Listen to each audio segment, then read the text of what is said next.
Dear student, আমরা রয়েছি মুক্ত শিক্ষা কেন্দ্র তেলিপুকুর পূর্ব বর্ধমান শিক্ষা প্রতিষ্ঠানে। আজকে আমরা রবীন্দ্র মুক্ত বিদ্যালয়ের মাধ্যমিকের অঙ্কের ক্লাস করব। আমরা পরিমিতি এই অধ্যায় এটা শুরু করেছিলাম। পরিমিতিতে আমরা করেছিলাম হচ্ছে সমকোণী চৌপল, আয়তক্ষেত্র, বর্গক্ষেত্র। আজকে আমরা ত্রিভুজ এই যে চ্যাপ্টারটা নিয়ে আলোচনা করব। তাহলে আজকে যে ক্লাসটা আর কি সেটা শুরু করছি। তো ত্রিভুজ এই জিনিসটা বলতে আমরা কি বুঝি না, তিনটে রেখা দ্বারা সীমাবদ্ধ সমতলিক ক্ষেত্র। তিনটে সরল রেখা থাকবে, সেটা দিয়ে ঘেরা একটা সমতলিক ক্ষেত্র হচ্ছে ত্রিভুজ। ত্রিভুজের প্রকারভেদ যদি আমরা দেখি তাহলে দু ধরনের প্রকারভেদ হয়, একটা হচ্ছে বাহুভেদে আর একটা হচ্ছে কোণ ভেদে। বাহুভেদে অর্থাৎ যখন ত্রিভুজের বাহুগুলোকে দেখে আর কি আমরা তাদের প্রকারভেদ করছি। তিন ধরনের হবে সেটা, একটা হচ্ছে সমবাহু, একটা হচ্ছে সমদ্বিবাহু, একটা হচ্ছে বিষমবাহু। সমবাহু অর্থাৎ যে ত্রিভুজের তিনটে বাহুর মাপ সমান, সেটাকে আমরা বলবো সমবাহু ত্রিভুজ। সমদ্বিবাহু কোনটা না, যে ত্রিভুজের দুটো বাহুর মাপ সমান, অন্যটা সমান নয়, অন্যটা অসমান, সেটাকে আমরা বলবো সমদ্বিবাহু। আর বিষমবাহু ত্রিভুজ হচ্ছে যে ত্রিভুজের তিনটে বাহুর মাপ আলাদা আলাদা, সেম নয়, সেরকম ত্রিভুজ হচ্ছে বিষমবাহু ত্রিভুজ। তো জেনারেলি ত্রিভুজ এই কথাটার মানে বলতে কিন্তু আমাদেরকে বিষমবাহুটাকেই ধরতে হবে, কারণ সমবাহু আর সমদ্বিবাহু এগুলো স্পেশাল কেস চলে এলো। ত্রিভুজ অ্যাকচুয়ালি হচ্ছে বিষমবাহু ত্রিভুজ। আর আরেকটা যে প্রকারভেদ হয় সেটা হচ্ছে কোণ ভেদে। কোণ ভেদে অর্থাৎ একটা হচ্ছে সূক্ষ্মকোণী, একটা হচ্ছে সমকোণী, আর একটা হচ্ছে স্থূলকোণী। সূক্ষ্মকোণী অর্থাৎ যে ত্রিভুজের তিনটে কোণই সূক্ষ্মকোণ, অর্থাৎ তিনটে কোণই 90 ডিগ্রির চেয়ে কম, সেরকম ত্রিভুজকে বলা হবে সূক্ষ্মকোণী ত্রিভুজ। সমকোণী অর্থাৎ যে ত্রিভুজের একটি কোণ সমকোণ। ঠিক আছে, খেয়াল রাখতে হবে ত্রিভুজের একটা মাত্র কোণ সমকোণ হতে পারে, বাকি কোনো কোণ সমকোণ হবে না। কারণ একটা ত্রিভুজের তিনটে কোণের সমষ্টি হয় 180 ডিগ্রি, তাই একটা কোণ যদি 90 ডিগ্রি হয়ে যায় তাহলে বাকি দুটো কোণের সমষ্টি 90 ডিগ্রি হতে হবে। তো বাকি দুটো কোণের একটা যদি 90 ডিগ্রি হয় তাহলে অন্যটা 0 ডিগ্রি হতে হচ্ছে, আর 0 ডিগ্রি কোণ মানে ত্রিভুজ তৈরি হলো না। আরেকটা হচ্ছে স্থূলকোণী ত্রিভুজ।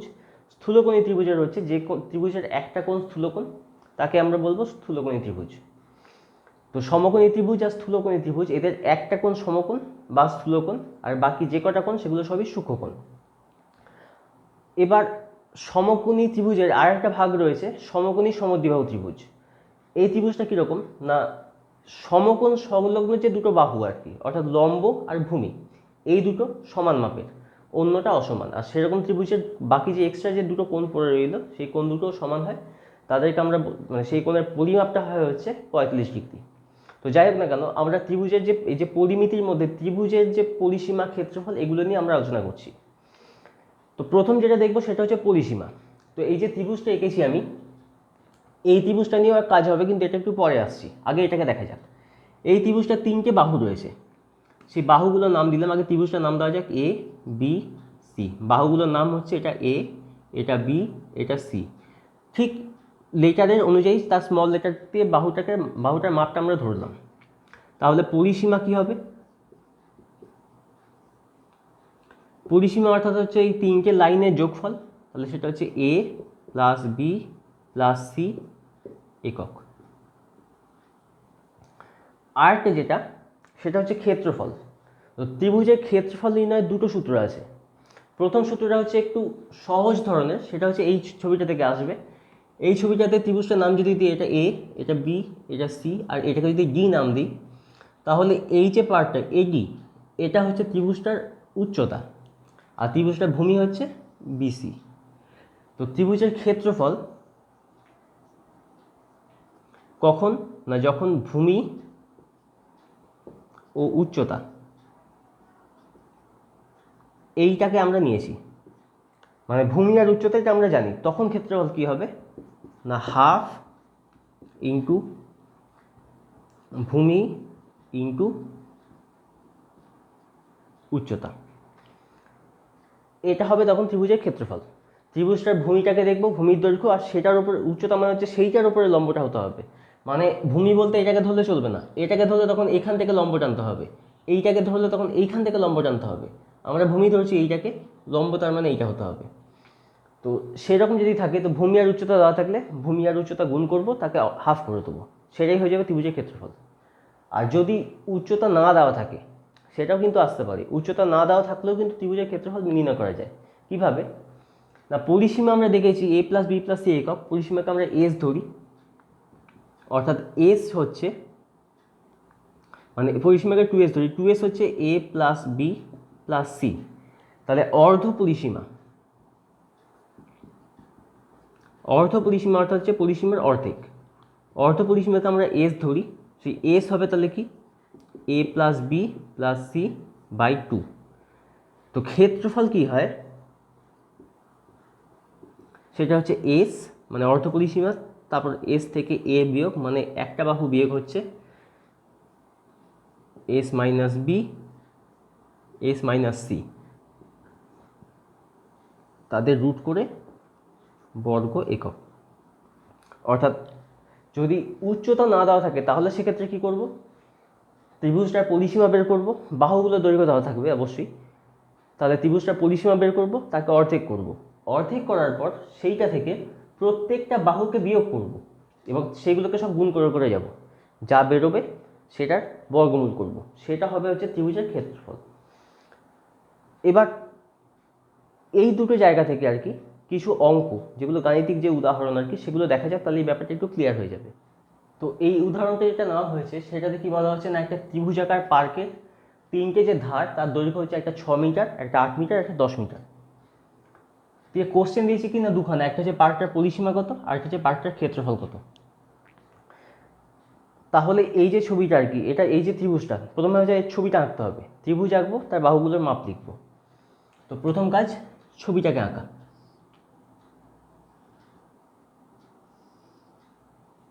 এটা 6 মিটার, এটা 8 মিটার, অ্যাকচুয়ালি এটা 10 মিটার হবে, এটা 8 মিটার। এইভাবে মাপ দিয়ে ছবিটাকে লিখে ফেললাম। একটু সেন্স থাকতে হবে যে কোন বাহুটা কী মাপ হতে পারে আর কি, এই সেন্সটাকে একটু থাকতে হবে। যেমন এই যে ছবিটাতে এই বাহুটা সবচেয়ে লম্বা, তাহলে এটাই 10 মিটার হওয়া উচিত, এটা সবচেয়ে ছোটো, তাহলে এটা 6 মিটার হওয়া উচিত, এইটুকু সেন্সটা একটু থাকা উচিত। তো প্রথম হচ্ছে পার্কটার পরিসীমা, তাহলে পরিসীমা কত হবে, তিনটে বাহুর যোগফল 6 যোগ 8 যোগ 10 এত মিটার সমান হচ্ছে, এটা যোগ করলে 8 আর 6 14 10 24 মিটার। এটা পরিসীমা পাওয়া গেলো 24 মিটার। সহজ জায়গা, এতটুকুও কঠিন নয়, জাস্ট এই তিনটে ধারকে যোগ করব। আর একটা যেটা বলেছে ক্ষেত্রফল, ক্ষেত্রফল বের করার জন্য যেহেতু আমাকে উচ্চতা দেয়নি, তাহলে আমাকে এই তিনটে বাহুর মাপ দিয়ে দিয়েছে, তাহলে এই তিনটে বাহুর মাপ ধরে যে সূত্র আর কি, সেটাকে আমরা অ্যাপ্লাই করবো। সেটা হচ্ছে কি root over S into S minus A into S minus B into S minus C. অর্থাৎ এস হচ্ছে মানে অর্ধ পরিসীমা, অর্ধ পরিসীমা কত, অর্ধ পরিসীমা আমার পরিসীমার অর্ধেক, তাহলে আমি তো পরিসীমা বের করে নিচ্ছি 24, তাহলে 24/2 এত মিটার ভাগ করলে 12 মিটার। ঠিক আছে, অতএব ক্ষেত্রফল সেটা কি হয়, root over S into S minus A S minus B S minus C এত বর্গ একক, যেটা হয় সেটাই হিসেবে আর কি। এস মানে হচ্ছে এখানে 12 ইন্টু 12 থেকে এ বিয়োগ হবে, এ অর্থাৎ 6, 12 বিয়োগ 6 ইন্টু 12 থেকে বি বিয়োগ হবে অর্থাৎ 8, তাহলে 12 বিয়োগ 8, 8 এস মাইনাস সি হচ্ছে কত 10, তাহলে 12 বিয়োগ 10, সেইটার রুট ওভার এখানে লিখব বর্গ মিটার। খেয়াল রাখতে হবে এই বর্গ একক, কারণ আমি এখানে ফর্মুলাটা লিখছি, এই ফর্মুলার কোনো একক হয় না, ঠিক আছে, তাই একে শুধুমাত্র একক কথাটা দিয়ে প্রকাশ করা হয়, কিন্তু যখন আমি ভ্যালুগুলোকে বসিয়ে দেবো তখন কিন্তু সেটার একক রয়েছে মিটার, তাই সেটা হয়ে যাচ্ছে বর্গ মিটার। এবার যদি হিসাব করি তাহলে এটা হচ্ছে 12 গুণ 12 থেকে 6 বিয়োগ করলে হচ্ছে 6 গুণ 12 থেকে 8 বিয়োগ করলে হচ্ছে 4 গুণ 12 থেকে 10 বিয়োগ করলে 2, বর্গমূল অফ এইটা এত বর্গমি সমান। এবার এদের গুণফল হচ্ছে কত, 12 6 72, 72 আর 4 দুগুণে 8, 72 ইন্টু 8। আমি যদি গুণ না করে আর কি যদি সহজ হিসেব করি তাহলে হচ্ছে 12 মানে হচ্ছে 6 গুণ 2, তাহলে এটা হচ্ছে 6 গুণ 2 গুণ 6 গুণ 4 মানে হচ্ছে 2 স্কোয়ার গুণ 2, এত বর্গমিটার। তাহলে এখানে দুটো 6 পেয়েছি, 6 স্কোয়ার গুণ দুটো 2 পেয়েছি, 2 স্কোয়ার ইন্টু 2 স্কোয়ার রয়েছে, এত বর্গমিটার। তাহলে ওভারঅল দাঁড়ালো হচ্ছে রুট তুলে দেবো, মানে স্কোয়ার উঠে যাবে। তাহলে 6 গুণ 2 গুণ 2 বর্গমি গুণ করলে 24 বর্গমি। তাহলে ক্ষেত্রফল পেলাম 24 বর্গমিটার। এই স্পেশাল একটা অঙ্ক আর কি, যার ক্ষেত্রে হচ্ছে আমরা পরিসীমার ক্ষেত্রফলের মানটা সমান পেয়েছি। সব অঙ্কতেই যে দুটোতেই 24 আসবে মানে দুটোতেই সমান মান আসবে, নাও আসতে পারে। এটা এই অঙ্কটার ক্ষেত্রে ভ্যালুগুলো এরকম হওয়ার জন্য এটা হয়েছে। ঠিক আছে, তো এটা হচ্ছে পদ্ধতিটা, যেটা হচ্ছে যখন আমরা বাহুগুলোর মাপটা খালি পাবো আর কি, উচ্চতা যখন পাবো না সেক্ষেত্রে। কিন্তু যদি একটু বুদ্ধি খাটানো যায় তাহলে এই অঙ্কটা এর থেকে সোজা, মানে ক্যালকুলেশনটা এতটা বড় হবে না, ছোট হয়ে যাবে। কীভাবে? 6, 8 আর 10 আমরা যদি এটুকু যদি চেক করে নিই, বা এটা যদি মনে রাখি যে এই যে বাহুর মাপটা আর কি, এটা একটা সমকোণী ত্রিভুজের বাহুর মাপ হয়। কী করে বুঝবো? ছোট দুটো কী কী? 6 আর 8। 6 স্কোয়ার কত? 36। 8 স্কোয়ার কত? 64। যদি যোগ করি, যোগ করলে 100, সেটা হচ্ছে 10 স্কোয়ার। অর্থাৎ এইটা স্কোয়ার আর এইটা স্কোয়ার যোগ করলে অন্যটা স্কোয়ার আসে। তাহলে এই যে ফর্মুলাটা, এটা হচ্ছে পিথাগোরাসের উপপাদ্য থেকে চলে এলো। তাহলে এটা একটা সমকোণী ত্রিভুজ। তখন সেক্ষেত্রে এই যে এখানে যেটা এসছে আর কি, এই কোণটা তখন সমকোণ হয়ে যাচ্ছে, এই কোণটা তখন হচ্ছে সমকোণ। তাহলে তোর লম্ব আর ভূমি কী কী? তাহলে লম্ব হচ্ছে 6, ভূমি হচ্ছে 8, এটা ধরতে পারি, বা লম্ব 8 ভূমি 6 ধরতে পারি। তখন ক্ষেত্রফল কী হবে? হাফ ইন্টু 6 ইন্টু 8 এত বর্গমিটার সমান, এটা 3, তাহলে 3 8 24 বর্গমিটার। এটাকে এইভাবেও করা যায়, খালি আমাকে দেখাতে হবে যে এই ত্রিভুজটা সমকোণী ত্রিভুজ, তাহলেই হবে। কিন্তু তার মানে এই নয় যে সব অঙ্কগুলোতেই সমকোণী ত্রিভুজ দিয়ে থাকবে, এটা নয়। কিছু অঙ্ক থাকবে যেগুলো হচ্ছে বিষমবাহু ত্রিভুজ, সমকোণী নয়, সূক্ষ্মকোণী ত্রিভুজ। সেক্ষেত্রে এই ফর্মুলাটাকেই অ্যাপ্লাই করতে হবে, তাই শিখে রাখতে হবে দুটোই। আর এই অঙ্কগুলো আর কি, এই যে ভ্যালুগুলোকে, এগুলো চিনতে পারলে তাহলে সুবিধা। ঠিক আছে, তো প্রথম যে কাজটা যেটা করতে হবে আর কি, সেটা হচ্ছে প্রথমে এই ছোটো ভ্যালু দুটো স্কোয়ার করে করে যোগ করতে হবে, দিয়ে দেখতে হবে সেটা বড়টা স্কোয়ার কিনা। যদি হয় তাহলে এই ছোটোভাবে করে দেবো, আর যদি না হয় তাহলে আমাকে বড় পদ্ধতিতে অ্যাপ্লাই করতে হবে। তো এটা ছিল হচ্ছে ত্রিভুজ, মানে বিষমবাহু ত্রিভুজের ক্ষেত্রে জেনারেলাইজ ফর্মুলা। এবার আমরা কিছু স্পেশাল কেসকে দেখব। স্পেশাল কেস অর্থাৎ যে বিশেষ যে ত্রিভুজগুলো, যেমন সমবাহু ত্রিভুজ, সমদ্বিবাহু ত্রিভুজ, এদের ক্ষেত্রে কীভাবে হয় আমরা এবার সেটা দেখব। সমবাহু ত্রিভুজ যদি আগে দেখি আর কি, সমবাহু ত্রিভুজের ক্ষেত্রে কী হয় না, 3টে বাহুর তার মাপ সমান। তো এখানে এই যে ত্রিভুজটা সমবাহু ত্রিভুজ ধরেছি, 3টে বাহুর মাপ এ, এটা ধরা হয়েছে। তাহলে প্রথমে হচ্ছে পরিসীমা, সেটা কি হবে? 3টে এর যোগফল, মানে এ প্লাস এ প্লাস এ, সেটা কী হচ্ছে 3a। পরিসীমা হচ্ছে 3a, বাহুটাকে 3 দিয়ে গুণ করে দেবো। যদি এই মানে ত্রিভুজটার প্রত্যেকটা বাহুর মাপ যদি 4 সেমি হয়, তাহলে তার পরিসীমা কত হবে? 4 আর 3 গুণ করবো, 12 সেমি। নেক্সট হচ্ছে ক্ষেত্রফল। তো ক্ষেত্রফল যেটা আমরা নর্মাল যে সূত্রটা আর কি, সেই নর্মাল সূত্রটা এস দিয়ে যে সূত্রটা, সেটাকে ইউজ করবো আগে। ক্ষেত্রফল কী হয়? যদি পরিসীমা 3 হয় তাহলে এস এখানে কত হবে? 3 3a/2। তাহলে ক্ষেত্রফল তাহলে কী হচ্ছে? 3a/2, মানে 3a/2।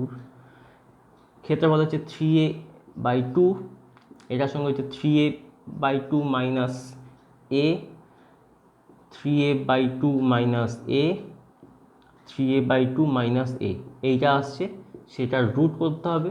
এবার যদি হিসাব করি, 3টে একই হিসাব রয়েছে, তাহলে একটা হিসাব করলেই কাজ মিটে যাবে।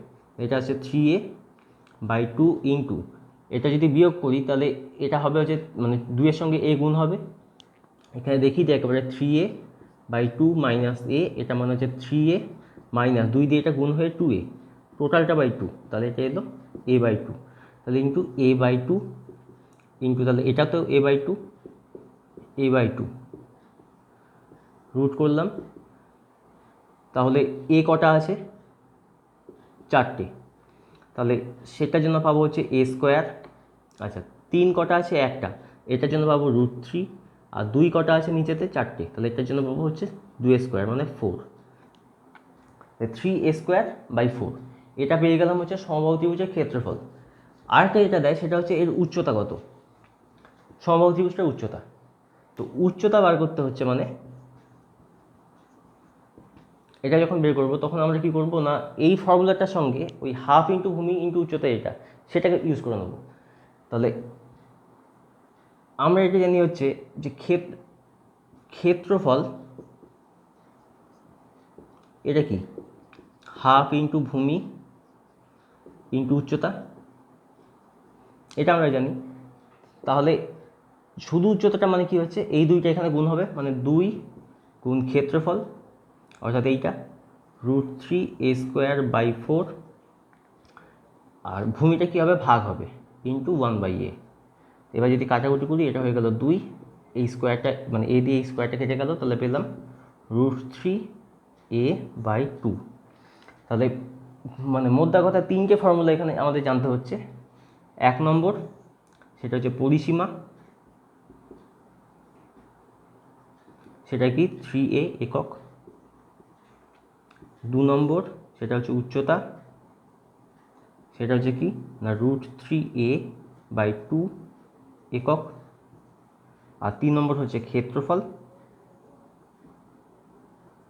সেটা হচ্ছে √3a স্কোয়ার বাই 4 বর্গ একক। এই 3টে ফর্মুলা যদি মাথায় থেকে যায় তাহলে যে কোনো সমবাহু ত্রিভুজের ক্ষেত্রফল, উচ্চতা, পরিসীমা এগুলো সহজে বেরিয়ে চলে আসবে, একদম সহজে। এইটা যেটা দেখালাম সেটা হচ্ছে সেই ফর্মুলাটা আসছে কী করে সেটা দেখানো হলো, এবং তার সঙ্গে এটা কি না ত্রিভুজের যে ক্ষেত্রফলের সূত্র এটা একবার প্র্যাকটিস হয়ে গেল। কিন্তু মনে রাখতে হবে এই 3টাকে। যদি আমাকে বলে একটা সমবাহু ত্রিভুজ যার বাহুর দৈর্ঘ্য হচ্ছে বললো হয়তো 10 সেমি, তাহলে তার পরিসীমা কত? 3 একক মানে 3 গুণ 10 মানে 30 এত সেমি। উচ্চতা √3a/2 মানে √3 ইন্টু 10/2, 2 5 10 হয়, তাহলে এটা হচ্ছে 5√3 সেমি। √3 এর মান বসাতে হবে না এখানে। আর ক্ষেত্রফল